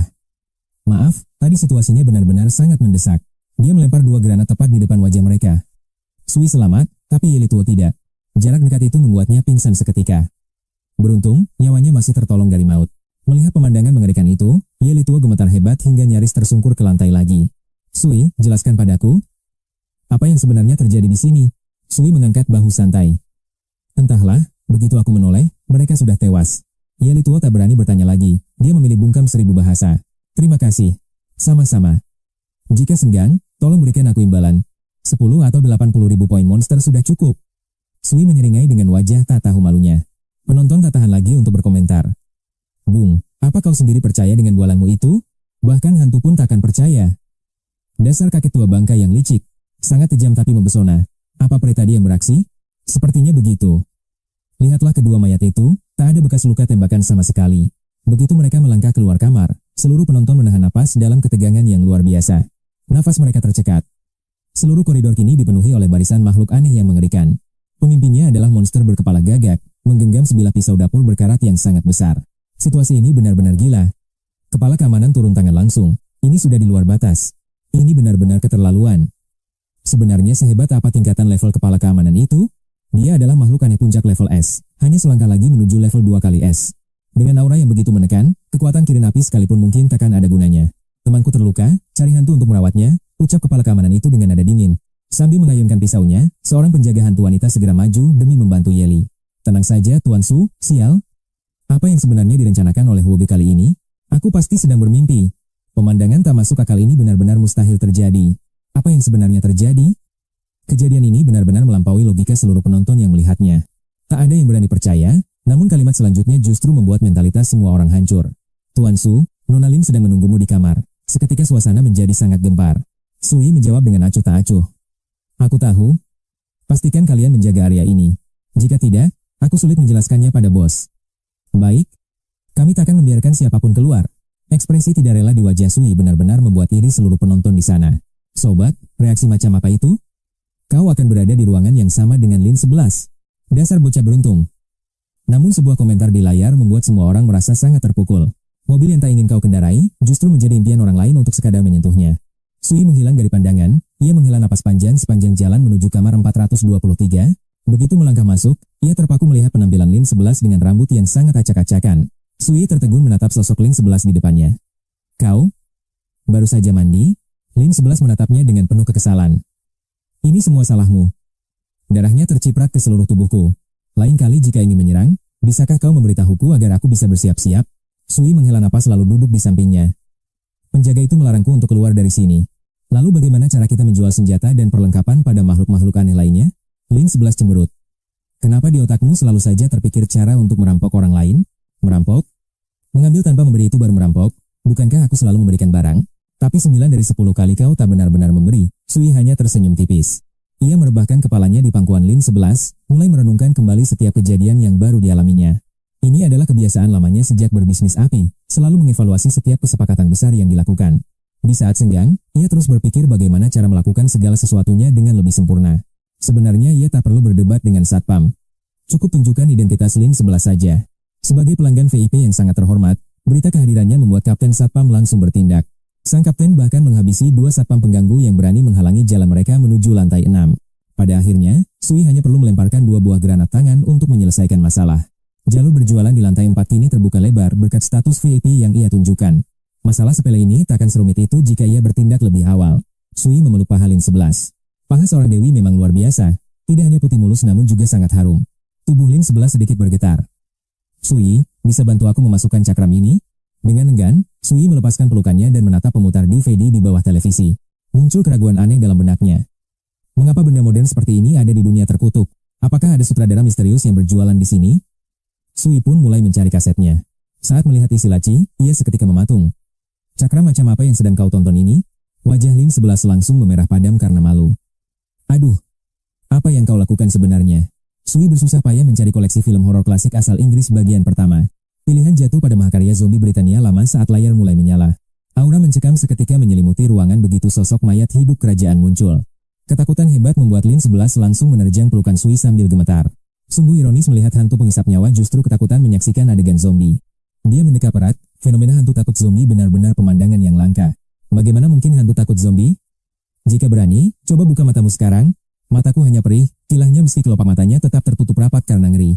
Fajar tiba tanpa sempat terlelap. Sui hanya bisa menguap sambil mengawasi Lin. Sosok itu kembali masuk ke lubang televisi, tempat utama fondasi dasar kehidupannya. Namun Sui menahan diri untuk tidak menyelidik lebih dalam demi etika pelanggan. Begitu layar padam, Sui menghela napas panjang meratapi nasibnya yang melelahkan. Menjadi pelayan bagi hantu ternyata bisa menyedot seluruh energi hidup seorang pria. Tiba-tiba TV menyala. Apa katamu? Sui berkilah. Beristirahatlah yang tenang wahai ratu. Dengan kepala menggeleng pasrah, Sui terpaksa membatalkan rencana istirahat totalnya semalam. Dia butuh stamina penuh untuk negosiasi, tapi Lin 11 bersikeras menahannya semalaman. Awalnya dia menolak, namun tawaran Lin 11 benar-benar di luar nalar manusia. 1 juta koin aneh menjadi mahar yang mustahil untuk ditolak siapapun. Demi uang Sui akhirnya berkompromi, Lin memang hantu peringkat S yang luar biasa. Identitas tamu terhormat Hotel Suram ini sungguh misterius, mengapa sakunya begitu tebal? Pantas saja, entitas peringkat SSS mengincarnya, mungkin karena kekayaannya yang sangat melimpah. Demi mencapai tahta raja mistis, entitas tingkat tinggi membutuhkan sumber daya masif. Kekuatan besar menuntut pengeluaran uang yang tidak sedikit untuk memperkuat basis mereka. Itulah alasan Lin 11 menjadi target. Tiba-tiba bel pintu pun berbunyi nyaring. Sebuah suara memanggil dari balik pintu, Tuan Su, sang bos mengundang Anda. Jantung Sui berdegup kencang karena gembira. Akhirnya waktu yang dinantikan tiba juga. Tersisa 6 jam sebelum batas instansi berakhir, kesepakatan ini harus segera dikunci. Di luar ruang pertemuan, sang bos terus melayang maju mundur penuh kecemasan. Dia sangat tidak sabar mengetahui jumlah pasokan senjata mematikan di tangan Sui. Hasil uji coba rekan lamanya menunjukkan efektivitas senjata baru itu sangat memuaskan. Bahkan penguasa wilayah tua berani membayar mahal, potensi keuntungan ini sangat mengejutkan. Pemilik hotel Gloomy itu tercengang, dia tidak menyangka inventaris Sui begitu besar. Kata-kata Sui masih terngiang, bahwa jumlah pasokan barang tersebut sama sekali tak terbatas. Senjata yang sanggup menghancurkan peringkat es dari jarak dekat sungguh sangat menakutkan. Hak penjualan eksklusif akan menjadikannya entitas paling berpengaruh di seluruh wilayah ini. Ambisinya membara hebat, setelah menerima laporan sukses dia langsung bergegas kembali. Begitu melihat sosok Sui dari kejauhan, sang bos langsung menyapa dengan antusias. Sui berlari kecil menghampiri sambil meminta maaf karena membuat sang bos menunggu. Tak masalah, mari bicara di dalam, sikap ramah bos menandakan kesepakatan aman. Kini saatnya memasuki tahap krusial, menegosiasikan harga yang pantas untuk barang tersebut. Bos tidak sabar bertanya soal ketersediaan stok, sementara Sui hanya tersenyum tipis. Dia bertanya balik soal efek sampelnya, dan bos menjawab hasilnya sangat mengagumkan. Seluruh rekan lama saya tertarik, banyak entitas aneh menunjukkan minat yang besar. Namun mereka menuntut jumlah yang masif. Sui menepuk dadanya penuh rasa percaya. Kapasitas bukan masalah, pesanan sebesar apapun pasti sanggup saya penuhi semuanya. Sang bos berusaha sekuat tenaga meredam gejolak kegembiraan di dalam dadanya. Selama stok tersedia, harga bisa kita bicarakan, bisik sang bos sambil menyeringai. Licik sekali, kau benar-benar pengusaha ulung di dunia terkutuk ini. Taktik kotor untuk memancing penawaran sama sekali tidak mempan bagi Sui. Sebagai penguasa di medan pembantaian ini, kaulah yang berhak menentukan harganya. Sang bos bimbang, ia tak sanggup menakar nilai asli dari barang tersebut. Tawaran rendah berarti kegagalan, namun tawaran tinggi akan memangkas keuntungan pribadinya. Bagi lintah darat sepertinya, keuntungan kecil adalah sebuah kerugian yang memilukan. Membaca pikiran sang bos, Sui mulai memancing dengan tawaran 100.000. Modal yang kukeluarkan jauh lebih besar dari itu, keluh sang bos dengan masam. Sui berakting sejenak, 500.000? Ah, itu terdengar sangat mahal. Bos langsung menolaknya mentah-mentah demi menjaga koneksi bisnis yang ia miliki. 300.000 adalah batas maksimalku. Sui langsung membaca keraguan sang bos. Mengetahui harga jual aslinya mencapai 500.000, Sui pun tidak ragu lagi. 400.000 tunai. Sebagai mitra aku tidak akan merugikanmu sedikit pun. Kujamin, hanya kaulah satu-satunya pemilik resmi barang ini di seluruh dunia aneh. Aku hanya bertanggung jawab sebagai pemasok dan tidak akan mencampuri urusan manajemenmu. Berapa banyak keuntungan yang kau raup, itu sepenuhnya bergantung pada kehebatanmu. Sumber barang ini sudah aman di tanganku, tangan pertama tanpa perantara. Tak akan ada manusia lain yang bisa mendapatkan harta karun ini selain aku. Tanpa keraguan lagi, sang bos menjabat tangan Sui dengan penuh rasa hormat. Mulai detik ini, kau adalah pelanggan VIP utama di Hotel Yuan kami. Gerbang Hotel Yuan akan selalu terbuka lebar untuk menyambut kehadiranmu, Tuan Su. Tanpa pesaing dan didukung jaringan luas, meraup kekayaan kini hanyalah masalah waktu. Keuntungan besar yang tak terbayangkan telah menanti, sebuah kesepakatan yang sangat manis. Kontrak segera disodorkan, sang bos sudah tak sabar menunggu pengiriman batch pertama. Saat jemari Sui menyentuh kontrak, serangkaian teks sistem mendadak muncul di depannya. Kau kini menjadi tamu terhormat di Gloomy Hotel dengan hak istimewa tak terbatas. Detik berikutnya, sebuah pemberitahuan muncul, bahwa identitas pemain telah resmi diperbarui. Misi tersembunyi selesai. Kau mendapatkan item eksklusif, kartu pas permanen. Gloomy Hotel Satu Api? Item eksklusif jenis, apa sebenarnya benda keramat ini? Mata Sui terbelalak tak percaya, meski ia sudah sering melihat panduan rahasia. Ia pernah melihat berbagai artefak aneh, namun item eksklusif adalah sesuatu yang baru. Ini adalah tiket masuk abadi, bukan sekadar kartu pas recehan yang dijual umum. Sambil menahan gejolak di hatinya, Sui segera membuka panel rincian kartu tersebut. Kartu ini memungkinkan teleportasi instan dari dunia nyata langsung ke Gloomy Hotel. Item dewa ini akan membantu pemain yang kesulitan mengakses kembali salinan aneh tersebut. Luar biasa, kini aku tak perlu lagi mencemaskan cara untuk masuk kemari. Masalah antrean yang membosankan kini sudah resmi teratasi dengan sekali jentikan jari. Sifat dunia aneh ini tidak berubah, sebuah salinan reinkarnasi yang penuh misteri. Ada batasan waktu yang sangat ketat setiap kali seseorang memasuki dimensi ini. Tanpa kartu sakti ini, hanya Tuhan yang tahu kapan ia bisa mengantre lagi. Kekhawatiran itu sirna, namun ada satu data lagi yang menarik perhatian Sui. Kekuatan mental, 95, padahal awalnya ia hanya memiliki 50 poin. Lonjakan kekuatan yang gila. Sekarang, ia bahkan tak membutuhkan senjata fisik apapun. Tubuh fananya sanggup meredam polusi mental yang sangat mematikan. Misteri di balik ketahanan jiwanya masih belum terpecahkan sepenuhnya. Silakan dinikmati. Seruan itu menarik Sui kembali ke realitas. Tampak Yeli Tua Luofu mendorong kereta hidangan ke arah Sui. Kenapa kau di sini? Yeli pun memamerkan panel statusnya. Identitas, Koki Hotel. Atribut fisik, 35 poin. Kekuatan mental, 30. Kemampuan khusus, penjara aset. Tabungan, 1000 koin hantu, evaluasi komprehensif, kelas C. Pasca insiden itu, kepala keamanan memindahkannya ke dapur hotel. Tanpa pengawasan, dia bebas makan dan tidur sepuas hatinya. Malam terindah dalam hidupnya, sebelum steak maut itu tiba. Wajah Sui bergetar. Apa kau yang memasak daging busuk ini? Setengah matang spesial. Koki lama sudah dibuang ke keamanan. Hantu itu jadi satpam sekarang. Makanlah, aku sangat sibuk. Sui segera mencari alasan untuk kabur dari ruang resepsi. Ternyata memakan steak manusia jauh lebih mengerikan daripada hantu. Katanya steak medium rare, nyatanya ini cuma daging mentah. Rasa asinnya sungguh biadab. Orang ini benar-benar merusak suasana. Aku tak takut hantu, tapi manusia ini sungguh menyakitiku. Keluar dari dungeon, dia harus membayar ganti rugi moral. Pertama kalinya ekspresi sang protagonis sehancur itu, karena masakan. Kakakku sampai lari terbirit-birit karena steak dewa yang gagal. Bagaimana bisa hidangan setengah matang terasa seperti bencana murni? Penonton Lembah Naga tertawa puas melihat penderitaan konyol Sui. Menyelesaikan dungeon ini hanyalah masalah waktu bagi sang legenda. Namun, suasana tim khusus menegang saat saluran mulai tertutup. Hanya di sini mereka bisa mengawasi gerak-gerik misterius Sui. Selain Lin 11 yang tertidur, semua orang menatap tegang. Mereka tak ingin melewatkan satupun detail dari siaran. Semakin lama mereka menonton, semakin hancur logika akal sehat. Apakah kegilaan semacam ini memang bisa dilakukan oleh manusia? Meledakkan dinding dengan cempak, sambil menendang musuh tanpa ampun. Dia bahkan berani menggoda hantu dan berbisnis dengan bos. 400.000 koin hantu. Kekayaan yang melampaui aset tim. Di dunia nyata pun, fenomena ini sungguh tidak masuk akal. Dari mana asal senjata-senjata mematikan yang muncul tiba-tiba itu? Penyelidikan pun buntu. Senjata itu seolah muncul dari kehampaan. Sui berencana istirahat sejenak setelah melewati malam yang panjang. Jaket kulit mistis itu kembali menghisap esensi kehidupan miliknya. Kembali ke kamar 423, dia memergoki Lin. Lin 11 mematikan TV dengan sangat panik saat itu. Sedang nonton apa kau? Sui mendekat dengan tatapan tajam. Jantung Lin 11 mulai berdegup kencang karena posisi dekat. Telingamu memerah. Sui mencubit telinganya yang terasa sangat panas. Sui tertegun heran. Kenapa telinga seorang hantu bisa sepanas itu? Sial, memalukan sekali. Lin 11 lari dan bersembunyi karena bingung mengoperasikan televisi itu. Sui ikut terheran, namun melihat DVD yang berputar dan raut wajah aneh Lin 11 tadi. Sui mendadak kaku. Jangan-jangan, saat menyalakan televisi tadi, tontonan yang muncul adalah video dewasa dari Tokyo. Dia pasti baru bangun dan mencari kaset untuk mengusir rasa bosan. Sayangnya, dia tak menyadari kalau semua kaset koleksi Sui adalah film untuk orang dewasa. Inilah pemicu kejadian konyol ini. Memikirkannya, hati Sui tiba-tiba terasa berdesir dan gatal.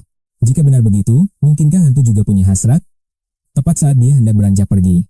Tiba-tiba saja, suara bel pintu bergema nyaring, memecah kesunyian di kediaman Lin 11. Suara cemas sang bos terdengar dari luar rumah. Cepat buka.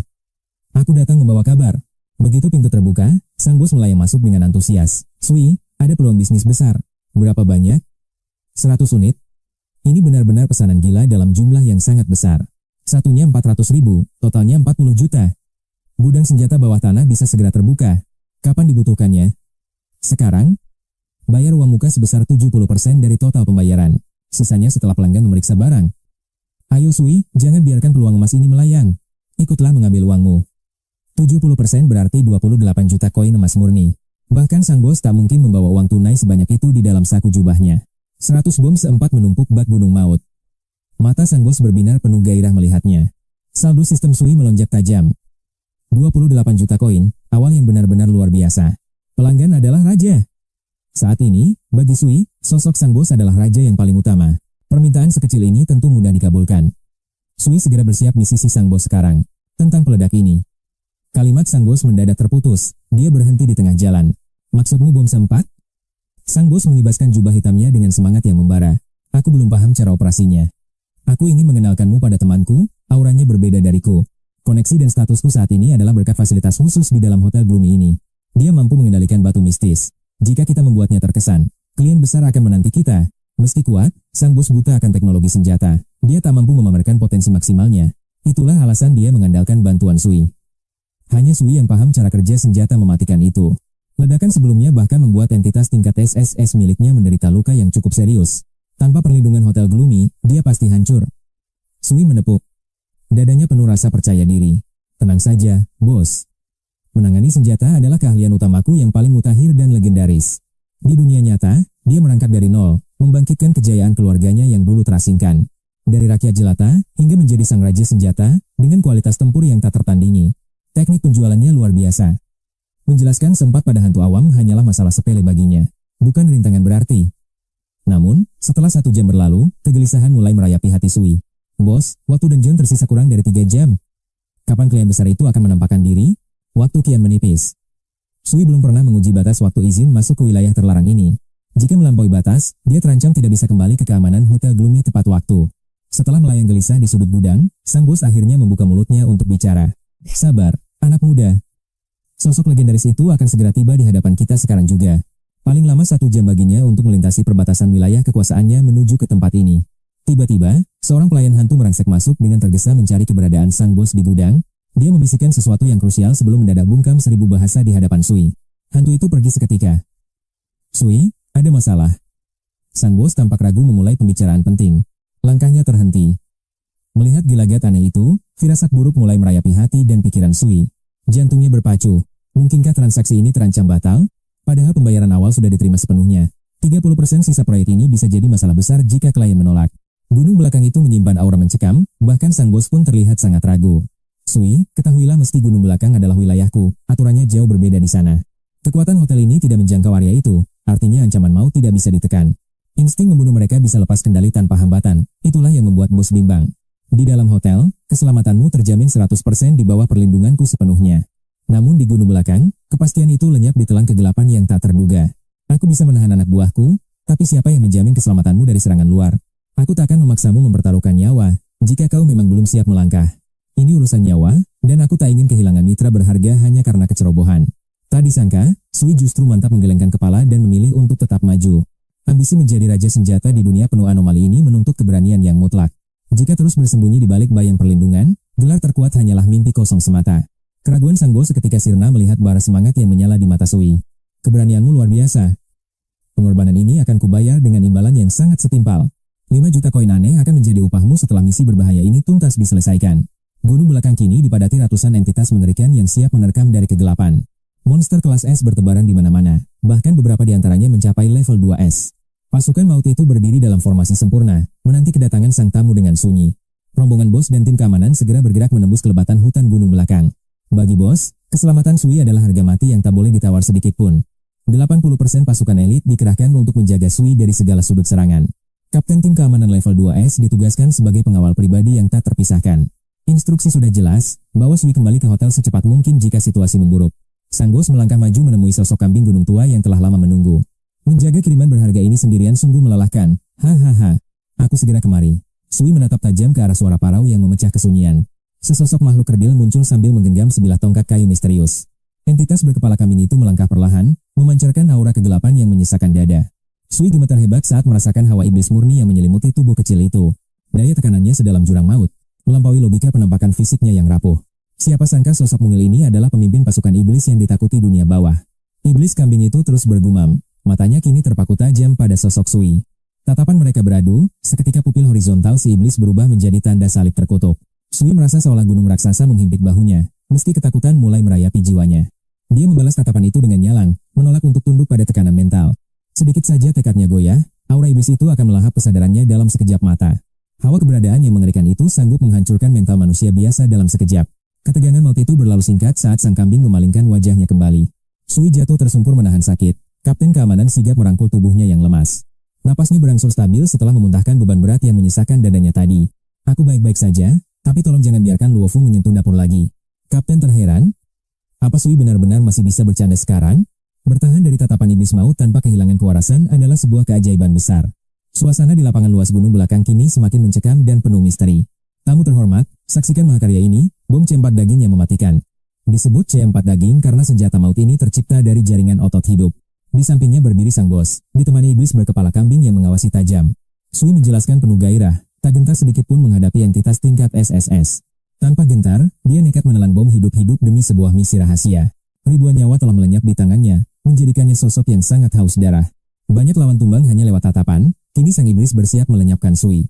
Namun, dia tetap menguji nyali manusia ini, sebelum memberikan kepercayaan penuh padanya. Sui pun memaparkan keunggulan senjatanya, sementara sang bos hanya terdiam melihat situasi. Ajaibnya, Sui mampu menahan kutukan mata iblis meski tubuhnya hampir tumbang mual. Tuan sekalian, saya jamin senjata maut ini sangat aman bagi penggunanya. Tanpa ragu, Sui membanting bom daging berdarah itu ke tanah dengan keras. Tindakan gila itu mengejutkan bos yang tahu betapa mengerikannya daya ledak benda itu. Anehnya, meski diinjak dan diperlakukan sangat kasar, bom itu tetap diam tenang. Benda itu tetap stabil, membuat Shanyang mengangguk kagum melihat keamanan mahakarya ini. Dia tetap membisu demi menjaga wibawa penguasa setelah tes keamanan itu berakhir. Sui mulai masuk ke inti, bom ini memiliki kekuatan destruktif melampaui logika manusia. Dalam jarak dekat, ledakannya sanggup melukai eksistensi tingkat SSC dengan sangat fatal. Dampaknya akan menghancurkan segalanya, meski daya rusaknya memudar seiring bertambahnya jarak ledakan. Namun dipastikan, hantu di bawah tingkat SSC akan langsung musnah menjadi debu. Shanyang, sang penguasa hantu, melangkah mendekati Sui bersama asisten setianya yang waspada. Jadi maksudmu efeknya belum tentu sesuai ekspektasi? Sui hanya tersenyum tenang menatapnya. Tentu tidak, Tuan. Dalam medan perang sesungguhnya, senjata ini adalah mimpi buruk. Jika digunakan dengan strategi yang tepat, Efeknya akan benar-benar di luar nalar. Sui mengubah nada bicaranya sambil mengeluarkan remote control dari saku pakaiannya perlahan. Perangkat ini memiliki berbagai mode canggih, mulai dari ledakan instan yang sangat mematikan, hingga mode tunda dan penghitung waktu otomatis yang bisa disesuaikan kondisi lapangan. Sang bos ingin bertepuk tangan karena transisi penjelasan Sui yang terasa begitu mulus. Shanyang terus memutar otaknya, mencoba memahami apa kegunaan fitur-fitur rumit tersebut sebenarnya. Cepat katakan, apa sebenarnya kegunaan utama dari semua mode gila ini? Sui sudah menanti pertanyaan itu. Izinkan saya bertanya tentang strategi perang Anda. Melempar bom secara sembarangan saat penyergapan hanya dilakukan oleh orang bodoh, bukan? Tindakan gegabah hanya akan merusak esensi dari sebuah serangan kejutan yang sempurna. Sui sadar, mengkritik pelanggan seperti Shanyang secara langsung adalah langkah bisnis yang berisiko. Tuan yang terhormat, meski metode Anda hebat, saya punya solusi jauh lebih mematikan. Rasa penasaran Shanyang terpancing. Katakan, solusi brilian apa yang sebenarnya kau tawarkan itu? Tanamkan bom di jalur utama musuh, lalu tunggu hingga mereka masuk zona kematian. Sui pun melanjutkan, musuh akan hancur seketika, dan efek kejutannya jauh lebih efektif dari serangan biasa. Tapi Shanyang merasa metode ini tak jauh beda, meski egonya menolak mengakuinya sekarang. Wusu tersenyum sinis, tahu bahwa perbedaannya akan sangat terasa saat strategi dijalankan. Jika hanya menggunakan pion hantu biasa, perbedaannya memang mungkin tidak akan terlihat jelas. Bayangkan musuh terjebak tepat di pusat ledakan tanpa perlindungan, bukankah itu pembantaian sempurna? Melihat ekspresi terkejut mereka, Sui memutuskan untuk memberikan kejutan yang jauh lebih besar. Ledakan instan hanyalah awal, masih ada teknik bermain lain yang jauh lebih mengerikan. Bayangkan musuh terjebak dalam zona penyergapan maut kita oleh hantu kelas rendah. Dengan daya hancur luar biasa, hantu tingkat SS pun takkan selamat dari ledakan. Paling tidak, ia akan kehilangan kekuatan tempur dan menjadi tak berdaya seketika. Itulah intinya. Apakah Tuan terhormat memahami kejeniusan dari strategi perang saya? Begitu mendengar penjelasan sang bos, kedua hantu itu langsung mematung karena terkejut. Tak pernah terlintas di nalar mereka bahwa bom bisa digunakan sebrutal ini. Melukai hantu tingkat SS secara fatal adalah sebuah pencapaian yang sangat mengagumkan. Bahkan Shanyang yang sombong pun mulai merasa gelisah mendengar taktik mengerikan ini. Jika strategi ini terbukti efektif di medan perang, hasilnya pasti sangat dahsyat. Luar biasa. Tapi bisakah Anda mendemonstrasikannya di hadapan kami sekarang juga? Sang bos menyahut dengan penuh semangat. Benar, Sui. Tunjukkan saja kehebatan alatmu. Dia butuh bukti nyata untuk dijadikan bahan promosi yang akan mengguncang dunia. Wajah Sui menegang. Bagaimana cara mendemonstrasikannya tanpa adanya subjek uji coba berkualitas? Tak mungkin menjadikan bos kelinci percobaan. Bagaimana jika sang bos hancur berkeping-keping? Maaf, aku tidak bisa mendemonstrasikannya. Mendengar itu, tatapan Shanyang seketika berubah tajam. Pupil matanya berubah menjadi tanda silang yang mengancam. Apa kau sedang mempermainkanku? Sui tersenyum getir mencoba menjelaskan. Bukan begitu, tapi saya kekurangan subjek percobaan. Dia tak berani menghina bosnya sendiri. Beruntung, sang bos langsung menyadari situasinya. Benar, Shanyang. Di tempat kami memang tidak ada hantu level tinggi tersedia. Shanyang menepuk dahinya. Pupil matanya yang tajam kembali normal dalam sekejap mata. Ah, aku hampir lupa. Tempat kecil ini memang kekurangan petarung yang tangguh. Anak buahmu memang tidak ada yang berguna, Bos Sui. Sindiran itu sangat pedas. Meski merasa terhina, sang bos hanya terdiam. Gunakan saja salah satu bawahanku. Aku membawa banyak pengikut tingkat SS. Mari kita mulai demonstrasi maut ini. Sui pun menyetujuinya. Inilah saatnya menguji seberapa kuat ledakan bom C4. Penatua segera menyiapkan area luas di balik gunung yang sunyi untuk pengujian ini. 2 bidak ditancapkan. Sui memegang kendali jarak jauh sambil menunjuk target sasaran. Tuan Shanyang, suruh bawahanmu mengambil bidak hijau di kejauhan itu terlebih dahulu. Lalu ambil bidak merahnya. Hanya itu tugasnya, sangat sederhana bukan, Tuan tamu? Cuma itu? Tapi di mana sebenarnya kau menanam bom C4 milikmu itu? Shanyang dan sang bos mengawasi saksama, namun mereka tak melihat pergerakan mencurigakan. Sui menancapkan bidak tanpa terlihat memasang jebakan. Persiapan pun telah benar-benar siap. Sambil memegang remote control, Sui mengangguk penuh percaya diri menyambut tantangan tersebut. Tanpa ragu, Shanyang segera memanggil salah satu pengikutnya yang berada tidak jauh. Lau Liu, kemarilah. Sosok gempal berjubah hijau segera berlari mendekat dengan patuh. Begitu melihat wujud asli sang hantu, Sui hampir tidak bisa menahan tawa. Dia bergerak lamban layaknya kura-kura tua dengan leher yang terlihat sangat lucu. Penampilan penyu itu benar-benar mengocok perut Sui, namun ia tetap mencoba tenang. Tuan, suruh bawahanmu untuk mengambil kembali kedua bidak catur itu ke sini. Meski bingung, Shanyang tetap memberikan perintah tegas kepada Lau Liu untuk pergi. Ambil bidaknya dan berhati-hatilah. Sang penyu tua pun mulai bersiap menjalankan tugasnya. Tiba-tiba ia menarik kepalanya dan mulai berguling kencang bak roda api raksasa. Sial, cepat sekali. Kecepatan yang melesat bagai kilat itu benar-benar membuat Sui terkejut. Shanyang pun menyombongkan kemampuannya. Wajar saja, jangan hanya melihat bentuk fisiknya. Kecepatan luar biasa kura-kura tua ini takkan bisa dikejar oleh hantu tingkat biasa. Kecepatan kilat dan pertahanan mutlak membuatnya kebal terhadap ledakan. Bahkan hantu level SS takkan menderita luka fatal karenanya. Sebagai pilar tempur utama, sang bos mulai merasa ragu. Ia berbisik pelan pada Sui yang berdiri di sampingnya. Lawan secepat itu, Apa mungkin ledakanmu bisa mengenainya? Sui tersenyum tipis, menyuruh sang bos untuk tetap tenang. Jawaban itu justru memicu rasa penasaran di hati sang bos. Katakan padaku, di mana sebenarnya kau menyembunyikan jebakan itu? Sui mengangkat alis, mengaku hanya membuangnya di tengah jalan. Bos Chanyang tertegun, ia tak melihat Sui menanam ranjau apapun. Bukankah itu terlalu mencolok? Kegugupan mulai melanda sang bos. Meski tahu daya hancurnya, efektivitas C4 harus dibuktikan sekarang. Kegagalan ini bisa membuat mereka kehilangan pelanggan seperti Shanyang Gui. Transaksi bernilai jutaan koin seperti ini sangatlah langka ditemukan. Shanyang menyipitkan mata, mengamati situasi dari kejauhan dengan curiga. Ia yakin Lawang Ba akan memutar arah jika mencium bahaya. Jika Sui gagal, Shanyang akan menekan harga beli habis-habisan. Shanyang menyadari potensi besar jika C4 ini bisa diandalkan. Senjata ini bisa meningkatkan kekuatan tempur tim dalam sekejap. Lawang Ba melesat cepat dan berhasil mengambil bidak hijau pertama. Bola hijau itu kini bergulir dengan bidak yang tertancap. Sang bos mulai cemas melihat Sui yang tetap tenang. Reputasinya akan hancur jika Lawang Ba kembali dengan keadaan utuh. Ia menyesal telah membiarkan Sui pamer di hadapan Shanyang. Bukankah ini sama saja dengan menggali lubang kehancuran sendiri? Sial. Lawang Ba hampir mencapai posisi bidak yang kedua sekarang. Sui, kenapa kau masih diam? Cepat lakukan sesuatu sekarang. Namun secara mengejutkan, Lawang Ba justru memilih untuk berbalik arah. Harapan Sambu Sirna melihat Lawang Ba kembali tanpa hambatan. Situasi mulai kacau, Shanyang sekikir pasti akan berulah. Harga akan ditekan karena Lawang Ba tak terkena ledakan apapun. Shanyang tertawa mengejek, menganggap semua ini hanya bualan belaka. Sepertinya bisnis kita berakhir di sini, ucapnya dengan angkuh. DARR. Ledakan dahsyat tiba-tiba mengguncang hebat area pengujian tersebut. Tubuh Lawang Ba terlempar jauh akibat hantaman energi yang masif. Sang bos berseru bangga sambil menoleh ke arah Shanyang. Apa katamu tadi? Suaranya terlalu keras hingga tak terdengar. Shanyang terdiam kaku, sementara sang bos memanggil anak buahnya. Tatapan Shanyang menjadi kompleks, menyadari kecerdikan luar biasa Sui. Anak ini benar-benar licik, ia mampu memanipulasi insting hantu. Ternyata jebakan maut itu dipasang tepat di antara dua bidak. Sang bos segera memerintahkan pasukannya untuk kembali bersiaga penuh. Sui menatap asap tebal, tahu Lawang Ba takkan tumbang begitu saja. Meski berada di pusat ledakan, pertahanan Lawang Ba tetap tak tergoyahkan. Inilah kekuatan artefak spesial yang dikenal sebagai Hotel Suram. Dari kepulan asap pekat, Lawang Ba muncul dengan tubuh yang kini menghitam legam. Meski gerakannya melambat, ia masih sanggup berguling. Daya tahannya benar-benar di luar nalar. Padahal, ledakan tadi sanggup membuat monster setingkat bos karak dalam sekejap. Tak butuh waktu lama bagi Lawang Ba untuk bangkit, meski kepalanya kini gosong akibat ledakan. Jubah hijaunya hancur berkeping-keping, menyingkap wujud asli cangkang kura-kuranya yang kokoh. Namun lihatlah. Ratakan mengerikan seperti jaring laba-laba kini merambat di seluruh permukaan punggungnya. Cangkang sakti itu berhasil menahan dampak serangan. Tapi Lawang Ba justru meratap sambil memeluk bidak caturnya. Bos, bidak catur kesayanganku hilang. Rengeknya penuh kesedihan mendalam. Kau baru saja nyaris tewas diledakkan, dan yang kau pikirkan hanya bidak catur? Shanyang tertegun menatap retakan pada cangkang itu. Hatinya bergetar menyaksikan kekuatan yang luar biasa. Seumur hidupnya, Lawang Ba mengandalkan kekuatan mutlak cangkang itu sebagai pertahanan absolutnya. Kekokohannya legendaris, namun kini hancur. Jika itu bawahan peringkat SS lainnya. Jangankan bertarung, bisa bertahan hidup dari ledakan tadi saja sudah merupakan mukjizat besar. Lau Liu, kau tak apa. Hanya bidak itu yang hilang, kan? Tanya Wusu memastikan. Tapi cangkangmu itu, kelihatannya akan segera hancur. Namun Lawang Ba tetap menangis terseduh-seduh. Cangkang bisa tumbuh lagi, tapi bidakku tidak. Shanyang pun dibuat bungkam oleh logika anehnya. Sudahlah, kembalilah Lau Liu. Wusu tersenyum tipis melihat wajah Shanyang yang kebingungan.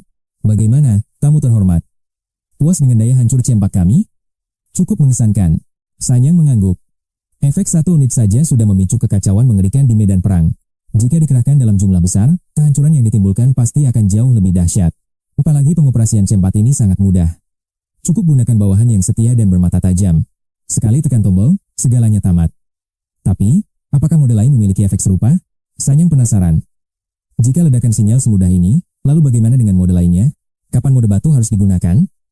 Bukankah itu mirip taktik bom bunuh diri yang melegenda? Taktik ini sangat efektif untuk serangan ofensif, terutama saat menembus pertahanan markas lawan yang tangguh. Mode batu adalah pilihan mutlak. Namun, ada dua metode eksekusi yang bisa dipilih. Metode pertama memiliki peluang keberhasilan rendah, namun tetap bisa memberikan dampak. Sedangkan metode kedua menjamin kemenangan, tapi membutuhkan sebuah pengorbanan kecil. Pengorbanan? Istilah itu seketika membangkitkan rasa haus informasi dalam diri Shanyang. Pengorbanan macam apa? Apa hantu-hantu rendahan yang tak berguna itu? Bagi Shanyang, mereka hanyalah pion yang bisa berlari cepat. Begitulah sifat aslinya yang kejam. Hantu kelas bawah hanyalah umpan meriam. Ia pun menyusun kata-kata untuk menjaga martabatnya. Shanyang berpikir keras, namun ia belum mampu membayangkan skenario terbaik untuk rencana ini. Apa gunanya hantu lemah itu dalam peperangan besar antar faksi yang sesungguhnya? Mereka bahkan terlalu lemah untuk jadi umpan. Tenanglah, ikat saja C4 pada tubuh mereka. Aktifkan mode siluman, lalu biarkan mereka menyusup ke jantung pertahanan musuh tanpa terdeteksi. Tentu saja, kita bisa menginfeksi lebih banyak subjek untuk memperluas jangkauan serangan. Menyelundupkan beberapa hantu pembawa C4 ke tengah kerumunan musuh adalah perkara mudah. Tak ada yang akan waspada pada makhluk sekecil itu, bahkan jika mereka berkeliaran di markas lawan. Wajah Sanya menegang. Strategi mengirim hantu pembawa peledak ini benar-benar jenius sekaligus mengerikan. Menyusup dalam bayang-bayang, aktifkan detonator, lalu segera menghilang sebelum neraka meledak. Sang bos hanya bisa terpaku mendengarkan. Ternyata, C4 kecil ini menyimpan potensi yang tak terbatas. Sanya mulai berhitung. Berapa lama waktu yang ia butuhkan untuk menaklukkan wilayah incarannya? Dengan metode ini, dominasi mutlak sudah di depan mata. Peringatan, dungeon akan segera berakhir.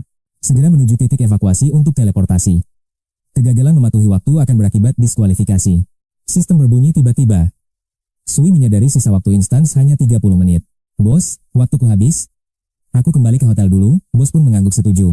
Sebelum melangkah pergi, Sui berjanji pada sang tamu agung Shan Yanggui. Lain kali, akan kuajari cara bermain yang jauh lebih gila lagi.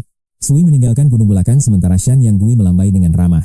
Dia tak sabar melihat daya ledak C4 menghancurkan musuh menjadi debu. Bos segera memberi isyarat pada wakil kapten untuk mengangkut seluruh barang. Transaksi kilat terjadi. Uang dan senjata berpindah tangan dalam waktu singkat. Hanya butuh 1 menit bagi kedua pihak untuk menyelesaikan pengecekan akhir. Kesepakatan tercapai. Senang bekerja sama denganmu, ucap mereka dengan penuh kepuasan. Tak tanggung-tanggung, Shan Yanggui langsung memesan stok C4 besar-besaran. Sui menerima total 17 juta koin hantu sebagai pelunasan pembayaran akhir. Total bayaran 40 juta koin. Sui hampir meneteskan air liur kegirangan. Berapa banyak stokmu? Tanya bos. Sui balik bertanya dengan sangat tenang. Pesanan gila 1000 buah senilai 400 juta koin hantu pun diajukan. Ambisi bos sangat mengerikan demi menguasai pesanan raksasa bernilai fantastis itu. Uang muka 280 juta? Sanggupkah bos menelannya bulat-bulat? Bos tersenyum misterius saat Sui bergegas kembali menuju hotel tempatnya menginap. 500 buah? Tebakan jitu Sui membuat bos terkejut bukan main. Bagaimana kau bisa tahu? Sui hanya terkekeh sambil menggaruk kepala santai. Logikanya sederhana, pesanan sebesar ini mustahil hanya dikirim untuk satu pihak. Dalam bisnis, diversifikasi adalah kunci. Bos hantu itu mulai mengitari tubuh Sui. Memiliki mitra cerdas sepertimu adalah keberuntungan besar bagiku. Tawa bos meledak. Saling menguntungkan adalah prinsip utama Sui dalam setiap negosiasi bisnis mautnya. 280 juta terlalu berat. Mari kita bicarakan ulang nilainya. Cukup bayar 100 juta di awal, sisanya setelah barang terjual habis nanti. Kesepakatan yang sangat adil. Bos setuju dengan penuh semangat dan lega. Uang 800 juta koin hampir membuat bos kehilangan separuh nyawanya sekaligus. Tak perlu ke gudang. Bos tiba-tiba membuka jubah hitamnya yang sangat misterius. Sebuah pusaran dimensi hitam muncul dari balik jubah gelap sang bos hantu. Kau punya kekuatan unik ini? Tanya Sui sambil memasukkan barang ke pusaran. Bos bangga menunjukkan bakat ras hantu yang sangat langka dan sangat praktis. Dunia hantu memang terbagi dalam berbagai jenis ras dengan kekuatan yang unik. Penasaran? Sui malah memasukkan kepalanya ke dalam pusaran dimensi hitam pekat itu. Dia ingin mengintip ruang penyimpanan yang mampu menampung 1000 kargo C4. Aksi nekat Sui sukses membuat sang bos hantu ketakutan setengah mati dibuatnya. Dengan panik, tangan hitam segera menarik Sui keluar dari ruang hampa tersebut. Manusia biasa yang menyentuh ruang mati akan kehilangan jiwa mereka selamanya. Apa kau sudah gila? Teriak bos sambil mengguncang tubuh Sui dengan keras. Sui hanya menjawab santai, aku akan benar-benar celaka jika terlambat pergi. Bos langsung berhenti, menyadari bahwa Sui sama sekali tidak merasa terancam tadi. Memasukkan kepala ke dimensi pribadi orang lain memang dianggap sangat tidak sopan. Jangan pelit, bos. Aku hanya ingin melihat isi perutmu sebentar saja tadi. Tapi di sana gelap gulita, gumam Sui. Bos terdiam membatu mendengar ucapan itu. Bagaimana mungkin manusia biasa bisa masuk ke ruang mati dan tetap tenang? Mungkinkah dia bukan manusia? Sui menatap ngeri bos yang membeku di udara. Sui menawarkan senjata lain agar hubungan mereka tidak hancur karena masalah ini. Sang bos tersentak sadar. Sui, kau benar-benar bukan manusia biasa. Sui bereaksi waspada. Mungkinkah ada yang salah dengan benda misterius tadi? Bukan bendanya, tapi dirimu. Sui menunjuk dirinya sendiri dengan penuh kebingungan. Bos mengitari Sui berkali-kali, akhirnya memastikan bahwa pemuda ini memang manusia asli. Dia heran mengapa teknik ruang kematian miliknya sama sekali tak mempan pada Sui. Bos melesat pergi. Tunggu di sini, aku akan mencari subjek untuk percobaan. Sui mengejarnya cepat. Percobaan apa? Reaksi sang bos sungguh tidak normal. Pasti ada yang aneh. Bos kembali dan langsung menyeret Sui bersamanya. Di aula, Yelitorov dan Barak sedang beradu argumen dengan penuh emosi. Tubuhnya terluka parah. Semua ini terjadi karena kau melaporkanku pada atasan. Gara-gara pengkhianatanmu, aku harus menerima hukuman yang sangat berat ini. Tanpa makan siang, jika bukan karena aturan hotel, mereka pasti sudah berduel. Keduanya berteriak seperti preman jalanan, sama-sama keras kepala tak mau mengalah. Siaran langsung memanas. Warga beruang bulu membanjiri ruang komentar dengan hinaan. Negara mercusuar memang sarang perampok yang hanya bisa mencuri milik orang lain. Mencuri di dapur orang Rusia? Kau bahkan lebih rendah dari sampah busuk. Barak harus dihukum. Biarkan mereka merasakan kehebatan kekuatan militer negara mercusuar. Kalian yang paling hebat? Kalau begitu jangan berani mencuri di dapur kami. Barak cuma kehilangan lengan, tapi kami kehilangan jatah makan malam yang berharga. Perselisihan ini bermula saat Barak tertangkap basah sedang mencuri jatah makanan dapur. Turov sudah memperingatkan Barak agar mengembalikan makanan yang disiapkan untuk Sui itu. Namun, Barak malah bersikap angkuh dan menolak mengembalikan barang curiannya tersebut. Ia bahkan menghina Sui. Yelitorov yang merasa berhutang budi langsung melaporkan kejadiannya. Akhirnya, Kapten Keamanan menebas lengan Barak sebagai hukuman atas tindakan kriminalnya. Sui dihukum kelaparan, membuat keduanya kini resmi menjadi musuh bebuyutan yang nyata. Bos mendarat di lobi dan menghempaskan Sui. Apa orang itu temanmu, Sui? Sui terdesak dalam situasi sulit saat dipaksa menjawab pertanyaan sang bos. Sui menggeleng. Bos tersenyum tipis. Bagus, dia akan jadi subjek eksperimenku sekarang. Sui membungkuk hormat, memberi isyarat bahwa bos bebas melakukan apapun padanya. Melihat kondisi Sui, Yelitorov bergegas maju untuk menolong rekannya dengan penuh cemas. Xiao Qian membawakan air. Sui meminumnya dengan rakus demi memulihkan tenaganya kembali. Terbang terlalu cepat membuat kepalaku pening, keluh Sui sambil berusaha tetap sadar. Gaya masuk Kakahuo memang epik, apalagi dipeluk hantu kelas SS. Pernah lihat mabuk kendaraan? Kali ini ada manusia yang mabuk terbang bersama hantu. Benar-benar konyol. Sementara itu, nasib pemain mercusuar kini berada di ujung tanduk. Barak tereliminasi seketika. Pemain unggulan itu tewas. Penonton negara mercusuar kini hanya bisa terdiam membisu. Sisa belasan menit lagi, namun Maut datang menjemput lebih cepat dari perkiraan. Barak tewas di tangan sang bos. Ancaman mengerikan kini telah bangkit kembali. Mayat Barak tergeletak kaku. Sang bos melayang dingin menatap jasad tak bernyawa. Pasti ada yang salah. Situasi ini benar-benar di luar kendali mereka. Tanpa sentuhan pun mayat itu hancur. Sui hanya bisa mencibir dalam diam. Tubuhnya terpuntir mengerikan, seolah ada kekuatan gelap yang sedang merasuki jasadnya. Setelah belat terdepak paksa, tatapan musuh tertuju tajam pada sang bos.